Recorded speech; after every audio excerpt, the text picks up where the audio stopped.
Dear viewers, this is a 2017 Harley Davidson 883 and that's a 2017 Royal Enfield Classic 350. And how do these bikes compare against each other? Well, I've done a detailed video reviewing the Classic 350 and I'll put a link of that video in the description. But we'll look over the 883 first here. Now, to be very honest, these bikes don't really directly compete with each other. The Harley is a lot more expensive than the Classic 350 and it's also a much more powerful bike with its V-twin motor. Having said that, you can sort of compare them in a way that they both offer similar riding feels. While the Classic 350 is genuinely classic, meaning technologically the bike didn't really evolve and offers a feel of a bike from 1950s and 60s, the Harley is not like that. Although, I mean, if you're technically speaking, the engine technology is old for the Harley as well. It is relatively much more modern with modern electronics. It's got EFI, ABS, and relatively more electronic aids as well. Price-wise speaking, the Harley Street 500 and the Street 750 probably are closer to the Royal Enfield, but I didn't choose those bikes just simply because I considered the 883 to be the beginning of true Harleys, simply because the Street 500 and the Street 750, they have a water-cooled engine, whereas this is air-cooled and it's a true Harley. Now, as you can see, it's got a V-twin engine and a single crank pin for both cylinders, which creates uneven firing order, hence produces the classic Harley sound. Now, which sounds better? Well, personally, I think it really depends on the mood. Harley is louder, it sounds like a Harley, and the Royal Enfield is not as loud. I do have a sports muffler, but it's not very loud. And it's got a single cylinder, you can hear the thumping, and Harley sound is Harley sound. So what's better really depends in which mood I am.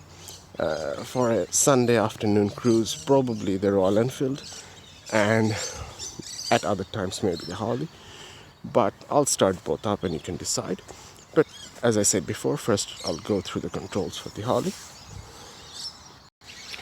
So to start with is the key. So the Harley has a proximity key, hence you don't actually need to put the key anywhere. All you need to do is carry the key.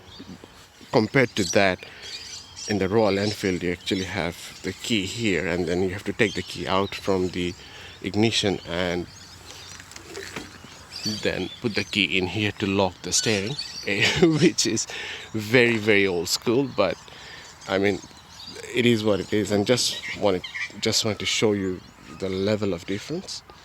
Anyway, coming back to the Harley, so I'll go through the switches first. With all Harleys, it's got two indicator switches, right one for the right and the left one for the left.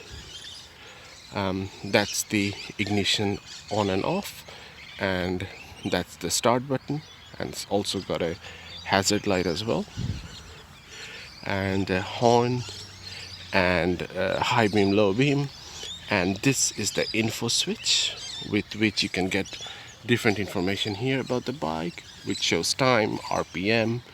I think it shows, I'm not sure if it shows gear, but a few other things as well, which we'll go through. The engine is 883cc, produces around 45 to 50 horsepower and just over 70 Newton meters of torque at relatively low RPM.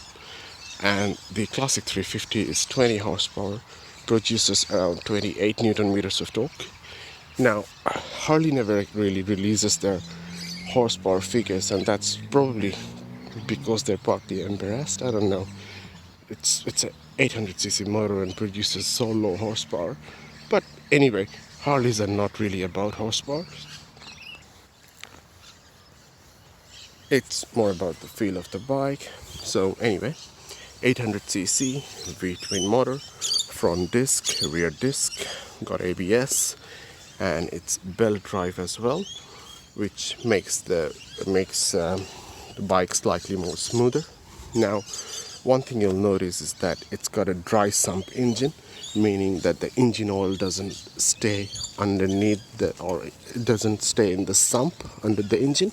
Instead, the engine oil rests here, and there's a separate oil pump for it, which pumps the oil into the engine, and then another pump pumps the oil in the engine and pumps it back into the oil tank. It's a very old technology, and the reason Harley uses it is because the Harley motors are at 45 degrees and they're so tall.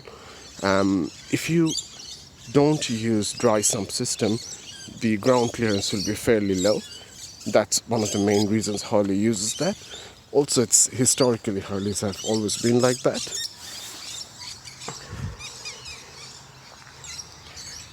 The seats are fairly comfortable as well, and there are some other small touches which makes the Harley in some ways better to ride than the Royal Enfield. For example, it's a very simple thing, but I'll show you.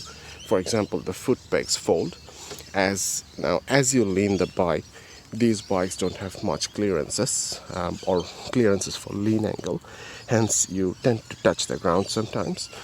Now with the Harley, you get a sense of how much you've leaned, because the road will start touching these, whereas with the Royal Enfield, it's got a solid foot peg. What it means is that you'll simply dig into the road and you can crash. I've crashed once, not this bike, but another Royal Enfield, simply because I was leaning too much, and the foot peg, it's a solid metal rod, and that dug into the road. I'll start the Harley up now. Just had to move the bikes because of the sun. Anyway, I'll start up the Harley now. Now it is fairly cold here, around 7 or 8 degrees, and obviously the Royal Enfield won't start because you have to pull the choke, then start the bike, warm up the engine, and with the EFI there's none of that. And I'm carrying the proximity key in my pocket. Now what I'll do is turn on the ignition, and as you can see, it doesn't have any headlight switches, so the headlight turns on, and I'll simply start up the bike. As you can see, that's the ABS light and that's the engine check light.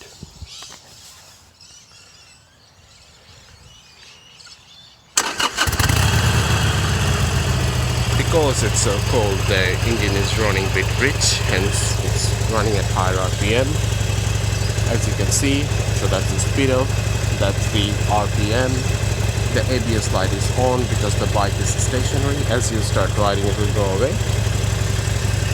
Now, with this switch, you can actually change the mode here and get different information. So I'll be doing that now. So you can see RPM, and now you can see total kilometers ridden, trip meter A, trip meter B, and the time, and that's back to RPM again. It shows gear / RPM, but I couldn't see any gear here, and it's my friend's bike, so I don't want to play with it too much. So the engine is running at the moment. Typical Harley.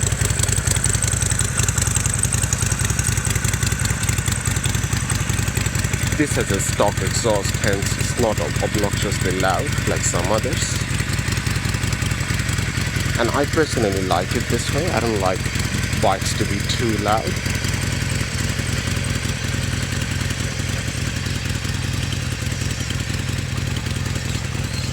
I'll start up the Classic 350 now as well, which again won't start straight away because it's cold.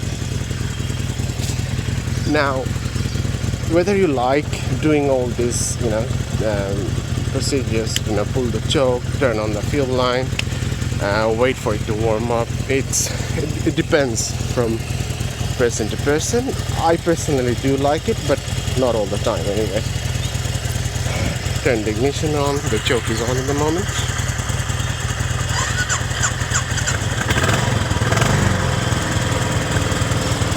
So the Royal Enfield is running as well.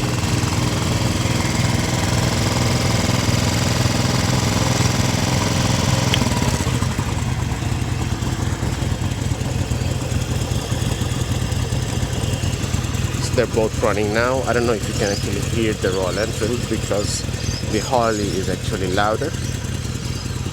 I'll turn off the Harley soon so that you can hear the Royal Enfield and compare the sound and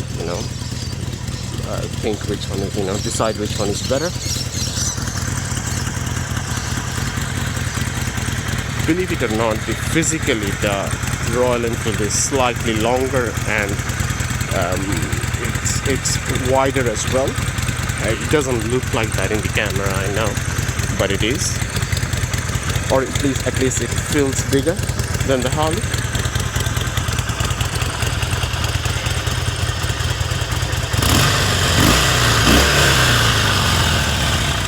Oh, I love that sound. And you can hear the pure Harley sound because of the uneven exhaust firing order.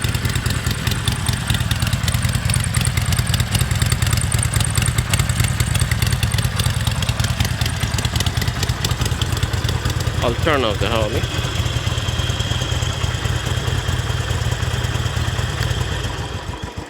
Now you can hear the Royal Enfield probably, which is a lot less quieter.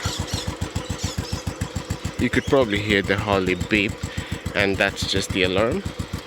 So if you're not carrying the key and try to start the bike, it will start beeping. None of that with the Royal Enfield.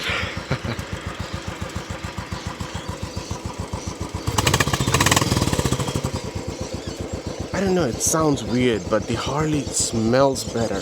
I mean, the exhaust smells better. It sounds really weird, and I know it sounds funny, but it does have a smell, and I just love that smell. That's just an add-on I've bought to carry stuff, carry a lock and a bottle of water and things like that.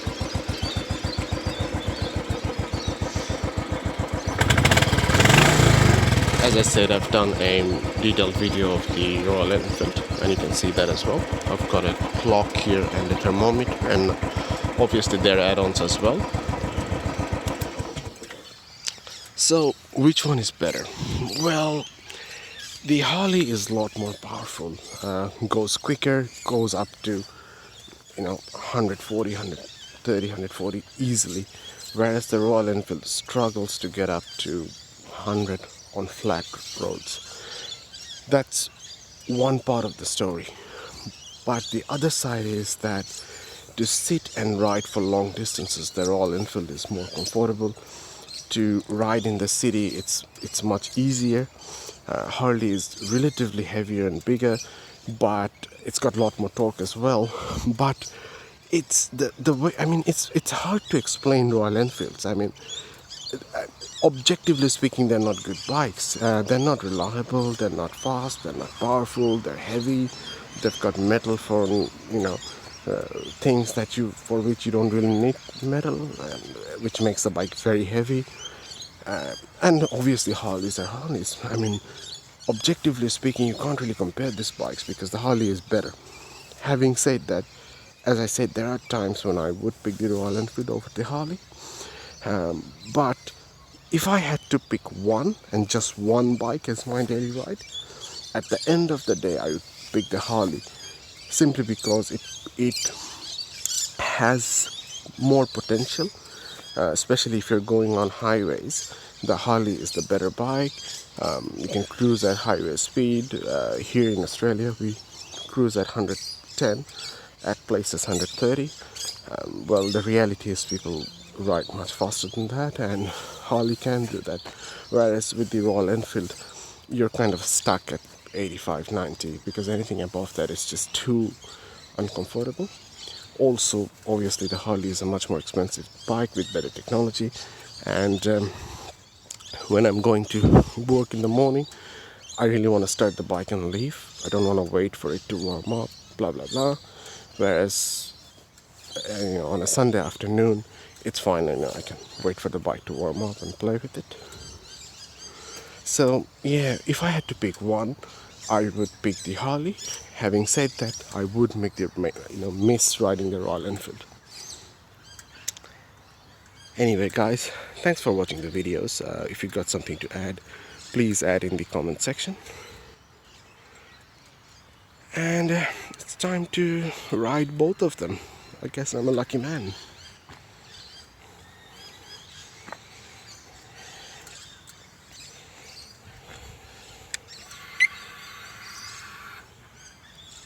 EFI sound.